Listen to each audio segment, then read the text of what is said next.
The essential difference between the gastric bypass and the gastric band is that the bypass involves cutting the stomach and cutting the bowel, whereas the gastric band doesn't involve cutting either.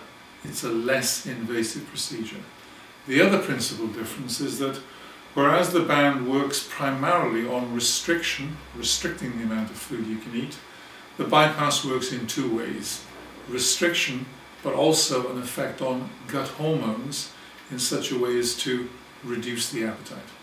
The gastric bypass is, I think, particularly suitable for people with body mass indices over 45, probably slightly older patients, but in particular individuals who have what we call comorbidities. So, for example, patients with type 2 diabetes, patients who have problems with high blood pressure, hypertension, patients who have sleep apnea, patients who have quite marked arthritic changes in the joints. Those kinds of patients do very well with bypass. The gastric bypass gives excellent and very predictable weight loss results. I mean, overall you can expect to lose about 70% of your excess weight. Those benefits are maintained over many years, and when you think about important comorbidities like diabetes and hypertension, the results are really quite dramatic.